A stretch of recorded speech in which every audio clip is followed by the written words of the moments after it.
अस्सलाम वालेकुम। इस वीडियो में हम डिस्कस करेंगे कोड ऑफ क्रिमिनल प्रोसीजर 1898 है हमारे पास। अच्छा, इसमें हम ये देखेंगे सबसे पहले पार्ट 5 है, चैप्टर 14 है information to police and their part to investigate. अब इसमें हम देखेंगे कि कोई भी कॉग्निजेबल ऑफेंस है, नॉन कॉग्निजेबल ऑफेंस है, उसकी इंफॉर्मेशन पुलिस को कैसे मिलती है। उसके बाद जब इंफॉर्मेशन रिसीव हो जाती है तो फिर पुलिस उसकी इन्वेस्टिगेशन कैसे स्टार्ट करती है, कौन किस तरह कॉग्निजेबल ऑफेंसेस में किस तरह स्टार्ट करती है, नॉन कॉग्निजेबल ऑफेंस में किस तरह स्टार्ट करती है।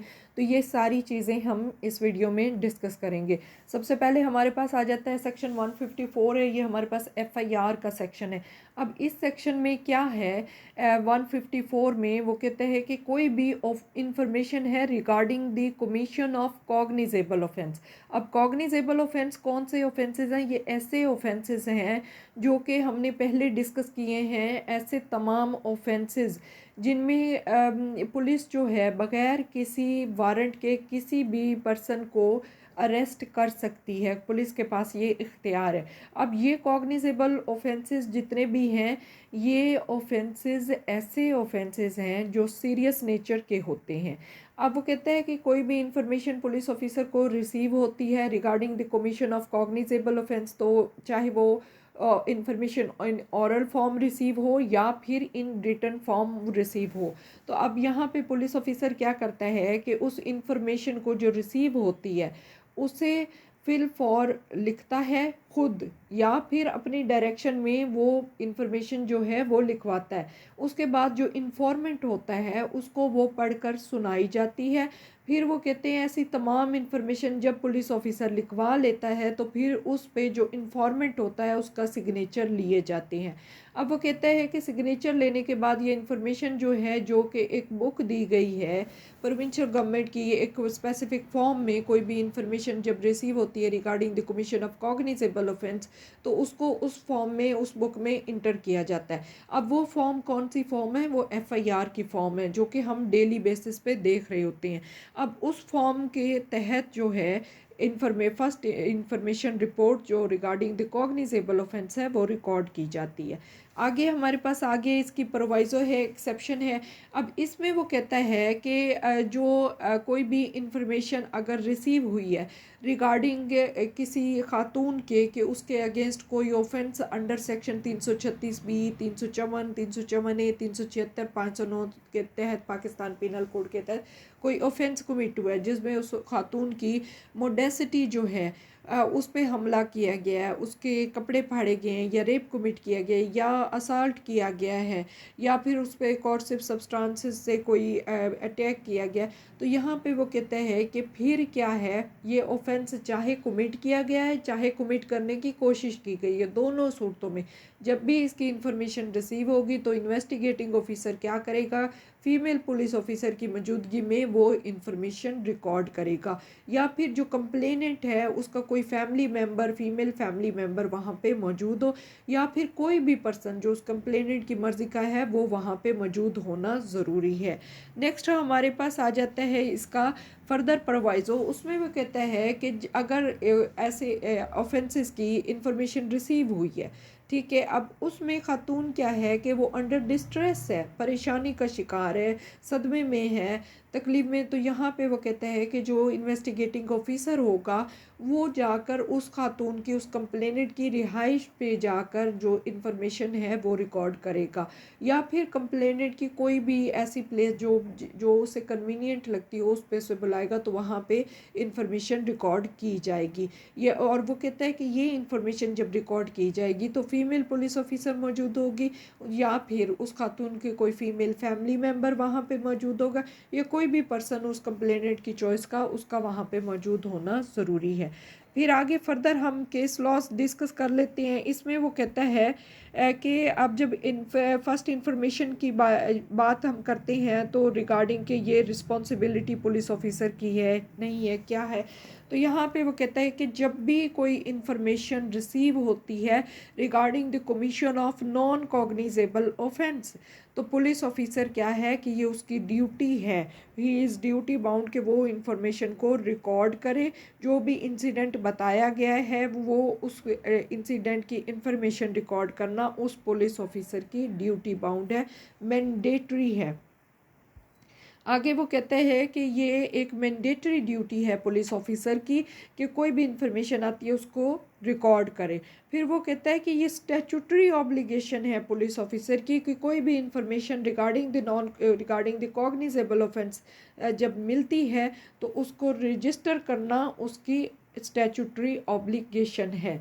फर्दर वो कहता है कि कोई अब एफआईआर जब भी आती है तो यहाँ पे वो कहते हैं कि एफआईआर का मतलब ये हरगिज़ नहीं होता कि आप उसमें ये किसी भी एक्यूज़ का, किसी ऐसे पर्सन का जिसके अगेंस्ट एफआईआर लॉन्च हुई है, तो उसका ये मतलब हरगिज़ नहीं होता कि वो डिसाइड कर दे किसी भी पर्सन का गिल्ट या इनोसेंस।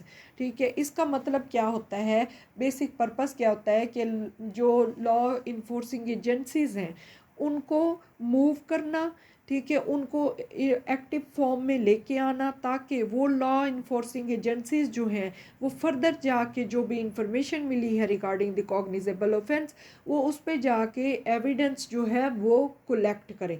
अब आगे वो हमारे पास नेक्स्ट कहता है एफआईआर, वो कहता है कि ये बहुत ही इम्पोर्टेंट डॉक्यूमेंट होता है किसी भी क्रिमिनल केस में, जो कि इंफॉर्मेशन प्रोवाइड करता है regarding the truth of allegation किसी भी एक्यूज़ के अगेंस्ट।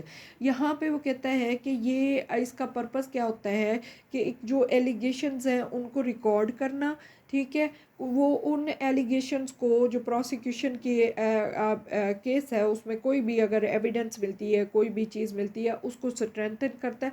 और उसके अलावा क्या है कि इसका पर्पस ये होता है कि कोई भी विटनेस जो है वो जाकर अपनी मेमोरी उसको रिफ़्रेश कर सकता है कि जो ऑफेंस के बारे में उसने इंफॉर्मेशन कलेक्ट की है।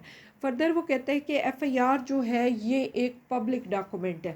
अब पब्लिक डॉक्यूमेंट वो कहता है अकॉर्डिंग टू आर्टिकल 102 ऑफ कानून शहादत order read with section 154 CrPC and chapter 24 है, रूल 5 है पुलिस रूल्स 1934 का।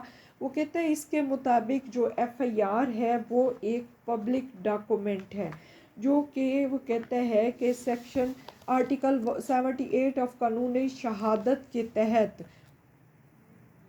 प्रूव होना उसका ज़रूरी है। उस चाहे अब अगर एफआईआर लॉन्च हो गई है, कोई भी पर्सन है वो उसके कंटेंट से सेटिस्फाइड नहीं है कि ये जो कंटेंट हैं ये कम बताए गए हैं या सही नहीं बताए गए, तो यहाँ पे वो क्या कर सकता है कि ही इज़ एट लिबर्टी में के वो या फिर एफआईआर के कंटेंट सही ना हो या इन्वेस्टिगेशन के कंटेंट सही ना हो, दोनों फॉर्म सूरतों में ही इज़ एट लिबर्टी के वो जाके डायरेक्ट कंप्लेंट, डायरेक्ट इस्तगासा जो है वो फाइल करे।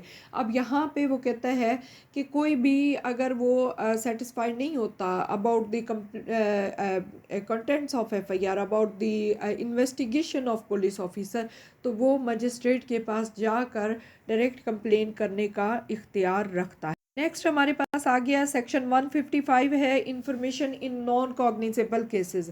अब वो कहता है कोई भी इंफॉर्मेशन किसी भी officer in charge of police station है उसको रिसीव होती है कि एक नॉन कॉग्निजेबल ऑफेंस है वो कमिट हुआ है, तो यहाँ पे वो क्या करेगा कि वो उस इंफॉर्मेशन को रिकॉर्ड करेगा, एंटर करेगा, जो बुक दी गई है प्रोविंशियल गवर्नमेंट ने प्रोवाइड की है उसमें उसको एंटर करेगा।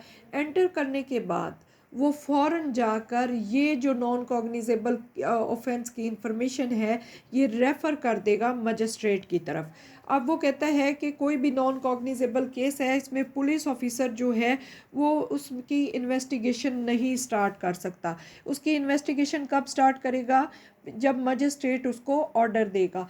मजिस्ट्रेट जो है, कोई भी कंप्लेन आती है, कोई भी इंफॉर्मेशन आती है regarding the commission of non cognizable case, तो पुलिस ऑफिसर उस इंफॉर्मेशन को रेफ़र करता है मजिस्ट्रेट के पास। मजिस्ट्रेट उसको देखता है, अगर उसे लगता है कि रीज़नेबल ग्राउंड है, इस पे इन्वेस्टिगेशन स्टार्ट होनी चाहिए, तो मजिस्ट्रेट वहाँ पे ऑर्डर कर देता है कि आप इस पे पुलिस ऑफिसर को या इन्वेस्टिगेटिंग ऑफिसर को कि इस नॉन कॉग्निजेबल केस पे फिल फॉर इन्वेस्टिगेशन स्टार्ट कर दें।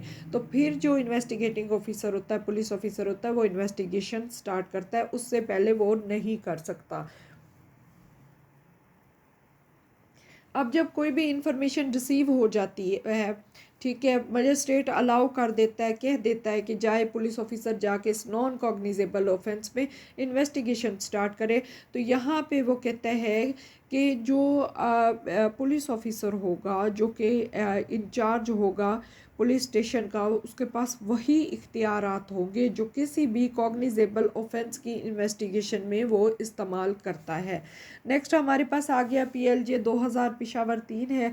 इसमें सेक्शन 155 में वो कहते हैं कि कोई भी इंफॉर्मेशन रिसीव होती है regarding the non cognizable offence, तो वो कहता है कि जाके पुलिस ऑफिसर मजिस्ट्रेट को वो केस रेफ़र कर देगा, इंफॉर्मेशन रेफ़र कर देगा, इंफॉर्मेंट को रेफ़र कर देगा।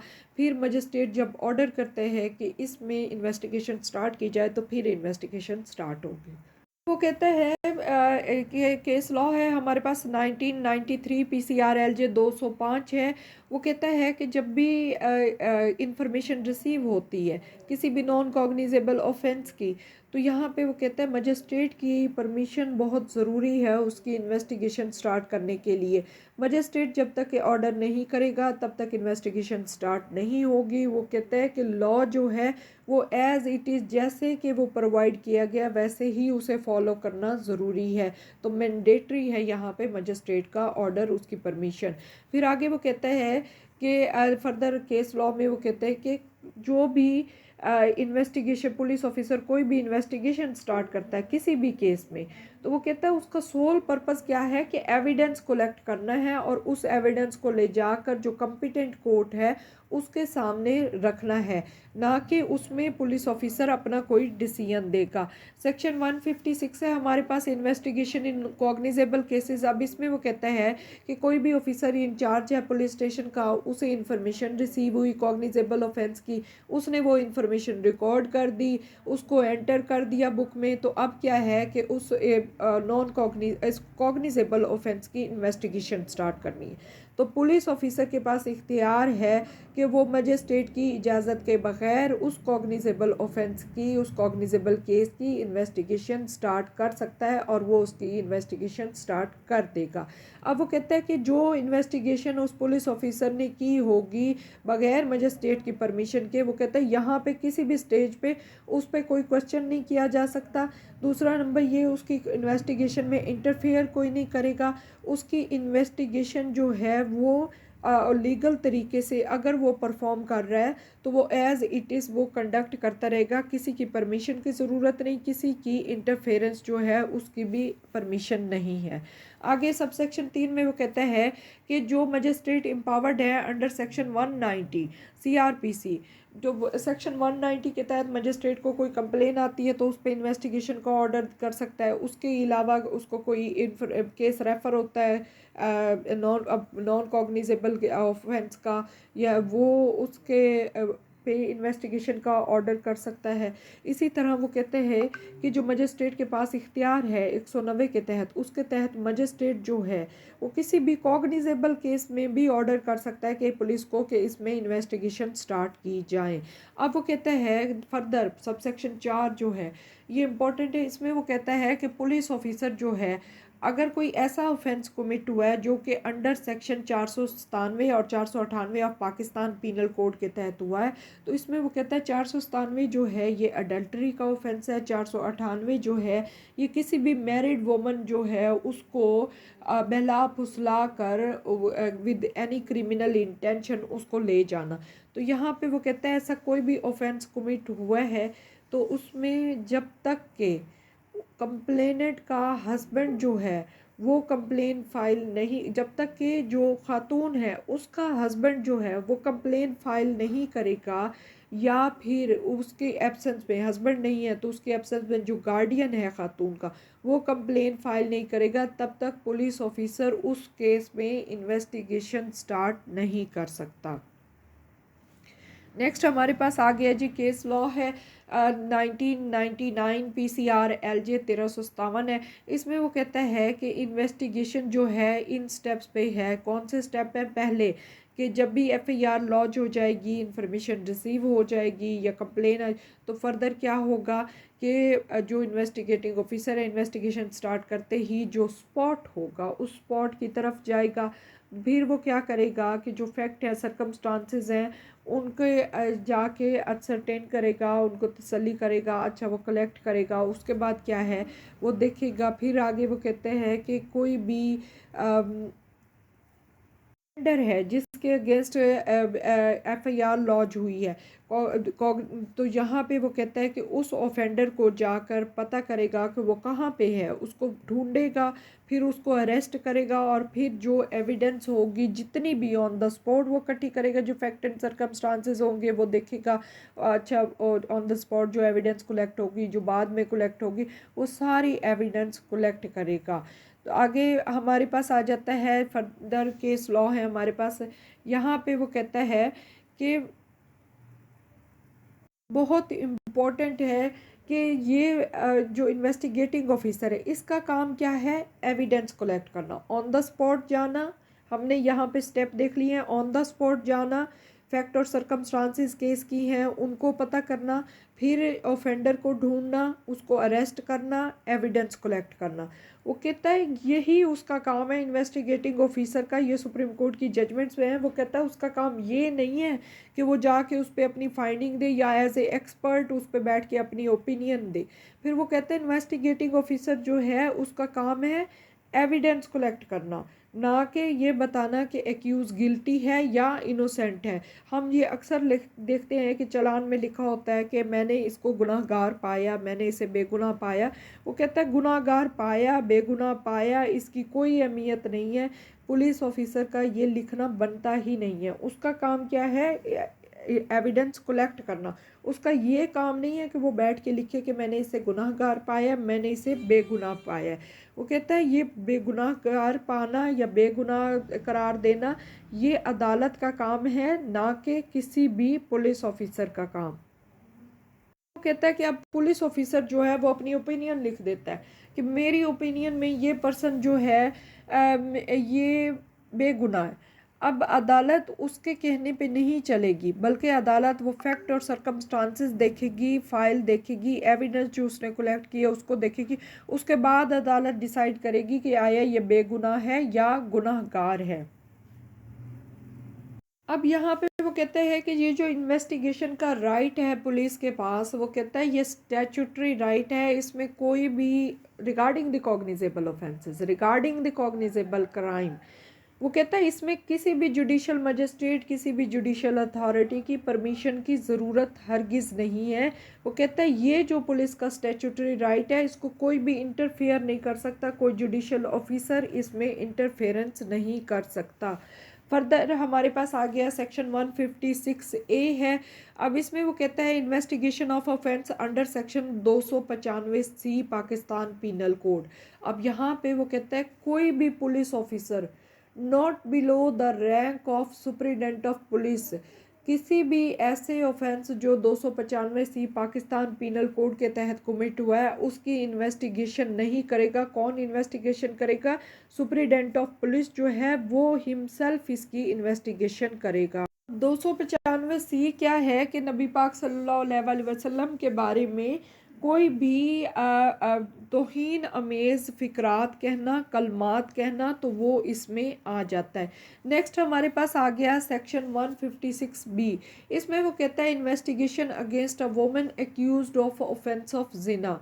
अब किसी भी खातून पे जिना का एलिगेशन लगा दिया, इल्ज़ाम लगा दिया, तो यहाँ पे क्या है कि वो कहते हैं कि जब भी किसी खातून पे जिना की एलिगेशन होगी तो सुप्रिटेंडेंट जो पुलिस का होगा वो उसकी इन्वेस्टिगेशन करेगा। उससे कम दर्जे का कोई भी ऑफिसर ऑथोराइज्ड ही नहीं है कि उस खातून की जो है इन्वेस्टिगेशन करे।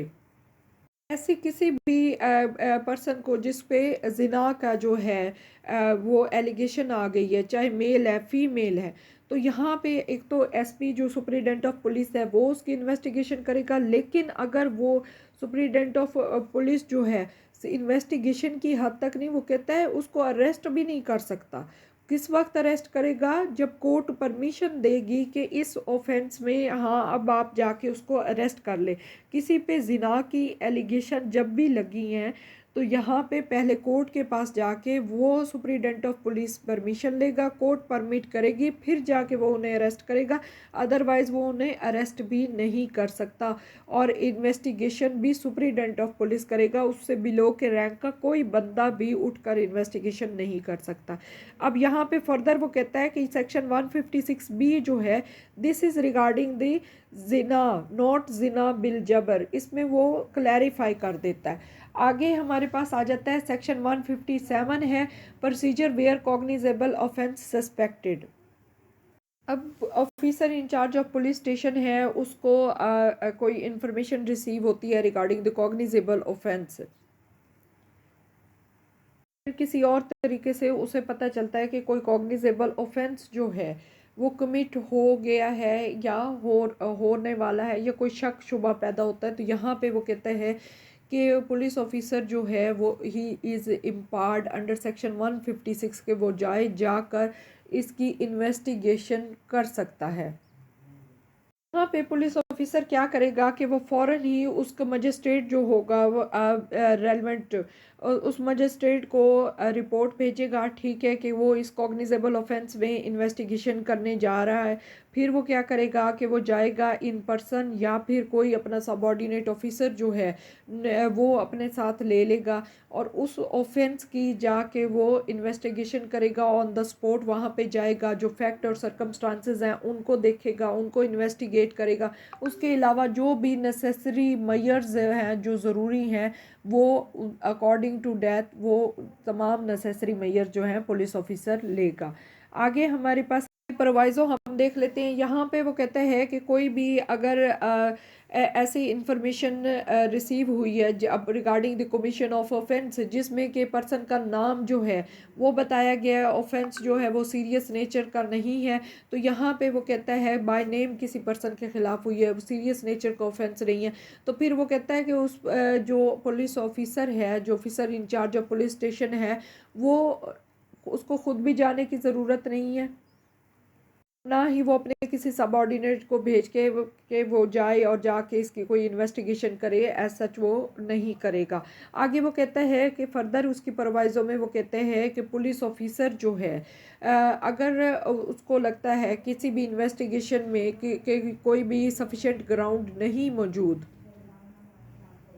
ऑफेंस की कमीशन के कोई भी ऐसा नहीं है कि ग्राउंड्स हैं कि पता चले जिससे कोई ऑफेंस कमिट हुआ है या इन्फॉर्मेशन जो है वो करेक्ट है, तो यहाँ पे वो कहता है कि उसके पास इख्तियार है कि वो इन्वेस्टिगेशन ना करे अगर उसे लगता है कि इस पे कोई सफिशेंट ग्राउंड्स मौजूद नहीं है।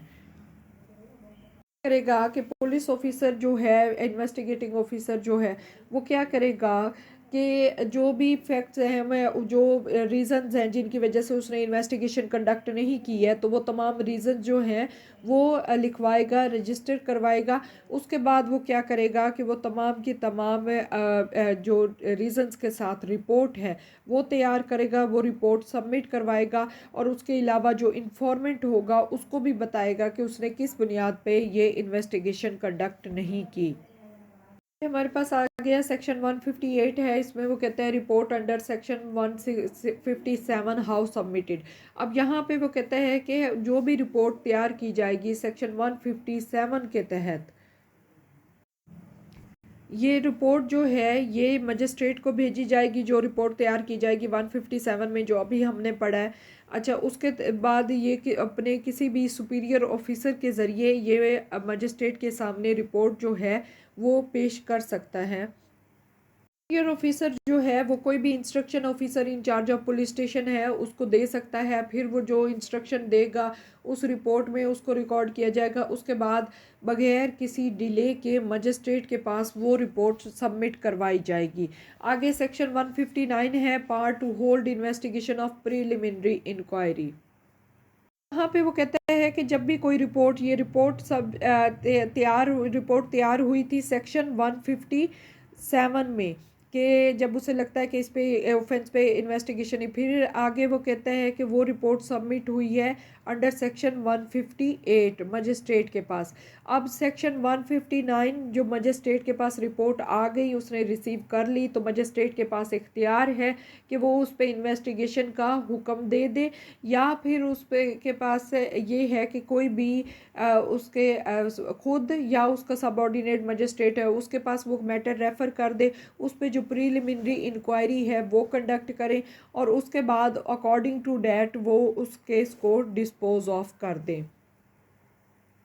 सेक्शन 160 है, इसमें वो कहता है कि पुलिस ऑफिसर के पास इख्तियार है कि वो गवाहों को बुला सकता है अपने पास। अच्छा, यहाँ पे वो कहता है कि पुलिस ऑफिसर जो है, जो कोई इन्वेस्टिगेशन कंडक्ट कर रहा है, वो कहता है कि वो ऑर्डर इन रिटन ऑर्डर लिखेगा, और उस रिटन ऑर्डर में वो किसी भी गवाह को जो उसे लगता है भाई ये केस के साथ वह ही इज़ वेल अवेयर, तो उसको वो शामिल तफ्तीश कर सकता है, उसको बुला सकता है और उसको अपने सामने हाजिर कर सकता है, और उससे कोई भी केस की सरकमस्टांसेस हैं, कोई फैक्ट्स हैं, उनके बारे में पूछगछ कर सकता है। यहाँ पे केस लॉ हमारे पास आ गए हैं। वो कहते हैं पुलिस ऑफिसर की ये ड्यूटी है कि कोई भी मुलजिम जो है वो उसको किसी भी वक्त पे समन कर सकता है, उसको बुला सकता है, चाहे वो बेल पर है, चाहे जिस तरह उसको बुला के उसकी स्टेटमेंट जो है वो रिकॉर्ड कर सकता है, उसको शामिल तफ्तीश कर सकता है, उसकी इन्वेस्टिगेशन कर सकता है।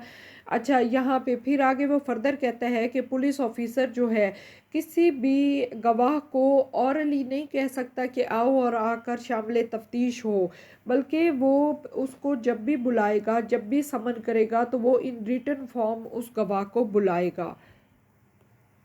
आगे हमारे पास आ गया सेक्शन 161, बहुत इंपॉर्टेंट सेक्शन है, examination of witness bye police. इस 160 में है, पुलिस ऑफिसर ने कॉल कर लिया विटनेसेस को समन भेज के, ठीक है, इन रिटर्न फॉर्म। 161 है हमारे पास examination of witnesses by police. कहता है कि ये पुलिस ऑफिसर किसी भी गवाह को जब बुला लेगा तो उसके पास ये इख्तियार है कि वो उस गवाह को एग्ज़ामिन करे, ऑरली उसको शामिल तफ्तीश करे, उसको जो भी फैक्ट्स हैं किसी भी केस के, जो सरकमस्टांसेस हैं उनके बारे में उसकी पूछगछ करे, और फिर जो उन विटनेसेस को वो एग्ज़ामिन करता है, उनको शामिल तफ्तीश करता है, तो वो इन रिटन फॉर्म वो रिकॉर्ड कर लेता है। आगे वो कहता है कि जब भी किसी खातून को कोई स्टेटमेंट रिकॉर्ड की जाएगी, जब कोई ऑफेंस कमिट हुआ होगा अगेंस्ट हर मोडेसिटी, या अब उसके किसी भी खातून के कपड़े फाड़े गए हों, या उसको रेप कमिट किया गया, असॉल्ट किया गया, कोई भी ऐसी चीज़ हो, तो वो कहता है यहाँ पे जब भी उसके बारे में कोई बयान रिकॉर्ड हो रहा होगा तो वो in the presence of female officer होगा, या फिर फीमेल फैमिली मेम्बर मौजूद होगी, या कोई भी पर्सन जो उसकी चॉइस का है वो मौजूद होगा। आगे सबसेक्शन 2 में वो कहता है कि जो भी पर्सन जिसको बुलाया गया है एग्ज़ामिन करने के लिए, पुलिस ऑफिसर उसको एग्ज़ामिन कर रहा है, वो कहता है वो बाउंड है कि वो तमाम चीज़ें जो हैं in the form of question answer वो इन चीज़ों का जवाब दे, कि कोई भी अगर सवाल पुलिस ऑफिसर उससे करता है तो ही इज़ ड्यूटी बाउंड के वो उन सारे सवालों का जवाब दे, सिवाय उसके कि ऐसा जवाब जो कि उसे किसी भी क्रिमिनल चार्ज में एक्सपोज कर दे, कोई उस पर पेनल्टी फ़ाइन कर दे, तो यहाँ पे वो कहता है ऐसे जवाब देने का वो ड्यूटी बाउंड नहीं है। उसके अलावा जो भी उसे मालूमात होंगी regarding the commission of offence, तो वो उनकी इंफॉर्मेशन जो है वो प्रोवाइड करेगा। पुलिस ऑफिसर जिस भी पर्सन को एग्ज़ामिन करेगा वो उसकी जो स्टेटमेंट होगी इन रिटन फॉर्म उसको रिकॉर्ड करेगा, और उसका रिकॉर्ड जो है वो एक सेपरेटली उसका रिकॉर्ड मेंटेन करेगा।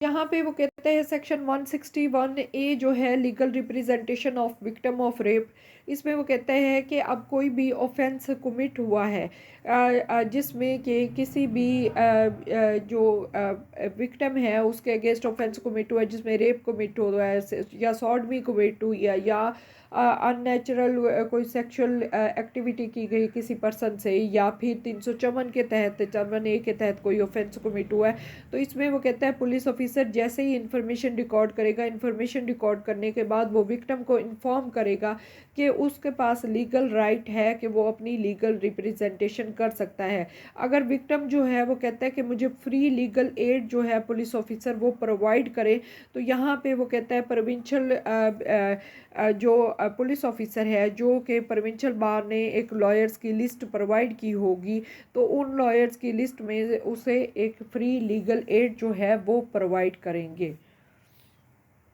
अच्छा, अब सेक्शन 162 कहता है कि statement to police not to be signed use of such statement in evidence. अब यहाँ पे वो कहता है कि कोई भी पुलिस ऑफिसर को कोई भी पर्सन कोई स्टेटमेंट देता है ड्यूरिंग इन्वेस्टिगेशन, ठीक है। अब जैसे उस पुलिस ऑफिसर ने उसको बुलाया विटनेस को, उसके बाद उसको एग्जामिन किया, या कोई भी स्टेटमेंट जो है विक्टिम की वो कंप्लेनेंट की वो रिकॉर्ड की, वो कहता है यहाँ पे कोई भी स्टेटमेंट जो भी पुलिस ऑफिसर को कोई भी पर्सन देता है, तो वो कहता है इसको साइन करना बिल्कुल भी ज़रूरी नहीं है, वो उस पर सिग्नेचर नहीं करेगा।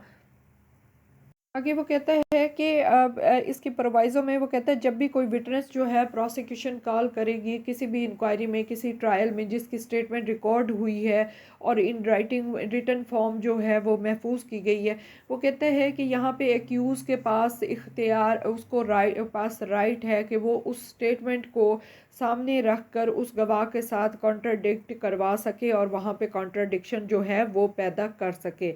अब यहाँ पे वो कहता है पहले तो उसने कहा कि स्टेटमेंट कोई रिकॉर्ड की है किसी भी पुलिस ऑफिसर ने during the course of investigation और उसको इन रिटन फॉर्म रिकॉर्ड किया है, तो उसको साइन करना बिल्कुल भी ज़रूरी नहीं है। फिर वो कहता है ये स्टेटमेंट जो है ये at the stage of inquiry और ट्रायल ये एज ए एविडेंस भी नहीं प्रोड्यूस की जा सकती, हाँ एविडेंस नहीं यूज़ की जा सकती। हाँ, वो यहाँ पे कहता है कि जो ये स्टेटमेंट है इसको जो एक्यूज़ है वो चाहे तो किसी भी गवाह को कॉन्ट्राडिक्ट करने के लिए वो इस स्टेटमेंट को रेफ़र करके वो फर्दर इस पे क्रॉस एग्जामिन कर सकता है।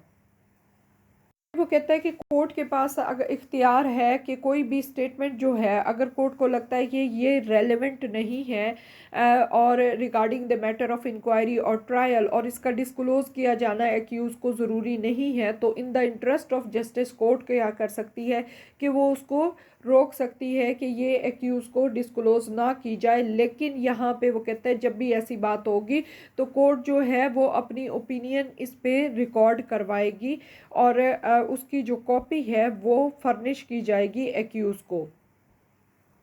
है हमारे पास PLD 1983 है, सुप्रीम कोर्ट पेज है 286। इसमें वो कहता है कि विटनेस जो है इसको क्रॉस एग्जामिन किया जा सकता है, कोई भी उसने प्रीवियस स्टेटमेंट जो रिकॉर्ड करवाई है इन रिटन फॉर्म मौजूद है, तो वो कहता है उस पे जो रेलेवेंट क्वेश्चन होंगे वो किए जा सकते हैं और उसको कॉन्ट्राडिक्ट किया जा सकता है और एक्यूज जो है उसको क्रॉस एग्जामिन कर सकता है।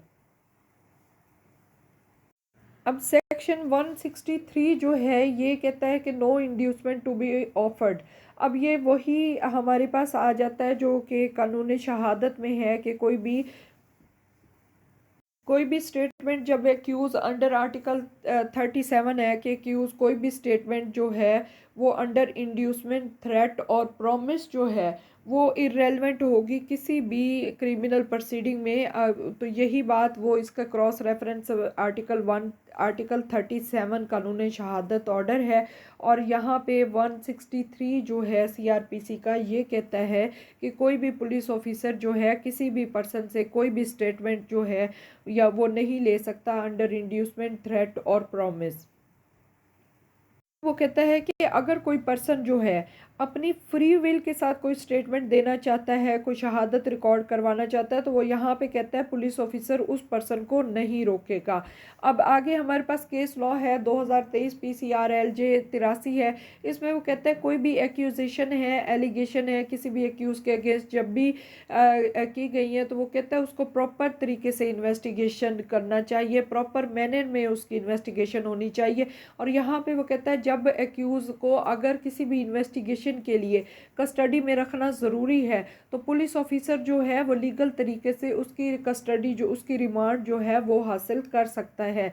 लेकिन यहाँ पे वो कहता है कि मटेरियल सफिशेंट अवेलेबल हो उसकी रिमांड के लिए, और किसी भी पर्सन से कोई भी इन्वेस्टिगेशन करनी हो तो वो लीगल तरीके से इन्वेस्टिगेशन की जाए।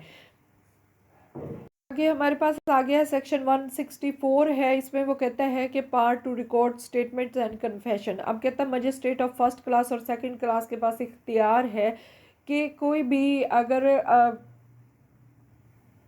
कोई भी पर्सन मजिस्ट्रेट के सामने अब कोई कन्फेशन रिकॉर्ड करवाता है या कोई भी स्टेटमेंट रिकॉर्ड करवाता है, तो यहाँ पे मजिस्ट्रेट के पास इख्तियार है कि वो before the commencement of inquiry और ट्रायल उस स्टेटमेंट को रिकॉर्ड कर सकते हैं। वो कहता है कि कोई भी स्टेटमेंट जो रिकॉर्ड होगी, अब वो कहता है यहाँ पे मजिस्ट्रेट वो स्टेटमेंट जब भी किसी भी पर्सन की रिकॉर्ड कर रहा है, चाहे वो कन्फेशन है या फिर कोई और स्टेटमेंट है, तो वो कहता है कि अगर कोई और स्टेटमेंट है, वो कहता है एक्यूज़ की मौजूदगी में वो स्टेटमेंट जो है वो रिकॉर्ड होगी। और यहाँ पे वो कहता है एक्यूज़ को अपॉर्चुनिटी प्रोवाइड की जाएगी कि उस 164 के बयान पे उसको क्रॉस एग्जामिन कर सके। वो कहता है जो भी स्टेटमेंट रिकॉर्ड की जा रही होगी तो इसका जो मैनर प्रोवाइड किया गया है सेक्शन 364 में, तो वो कहता है उस मैनर के अकॉर्डिंग ये स्टेटमेंट रिकॉर्ड की जाएगी। अब यहाँ पे ये जो कन्फेशन है ये अभी हम इसको लेके चल रहे हैं सेक्शन वाइज।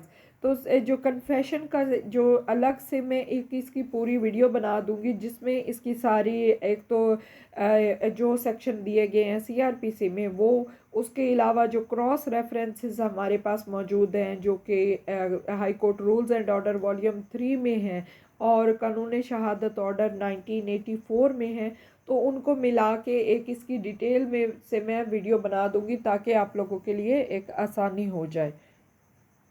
यहाँ पे वो कहता है जब भी मजिस्ट्रेट के सामने कोई भी बयान दिया जा रहा होगा तो यहाँ पे मजिस्ट्रेट बयान रिकॉर्ड करने से पहले उस पर्सन को कहेगा कि अगर कन्फेशन की जा रही है कि he is not duty bound to make any confession, और उसके बाद वो कहेगा कि अगर वो कोई भी कन्फेशन करता है तो एज ए एविडेंस उसके अगेंस्ट यूज़ हो सकती है। मजिस्ट्रेट जो है कोई भी कन्फेशन रिकॉर्ड करने लगेगा तो उससे पहले वो उससे कहेगा कि वो तसल्ली करेगा कि वॉलंटरली हो, फिर उसके बाद वो ये देखेगा कि फ्री विल से हो और इसमें किसी किस्म की थ्रेट और कोई भी इंड्यूसमेंट जो है वो शामिल ना हो। जब भी कोई स्टेटमेंट जो है वो रिकॉर्ड की जा रही होगी अंडर सेक्शन 164, तो यहाँ पे वो कहता है कि ज़रूरी नहीं है कि वो मजिस्ट्रेट जिसके पास जुरिस्डिक्शन हो केस की वही रिकॉर्ड करे, कोई भी मजिस्ट्रेट जिसके सामने पेश किया जाएगा तो वो उसको रिकॉर्ड कर सकता है। बाकी इसका जो रिमेनिंग पार्ट है वो एक अलग से मैं वीडियो बनाऊंगी, वीडियो बहुत लंबी हो गई है। So this is end of my video, please subscribe my channel. Thank you so much. Allah.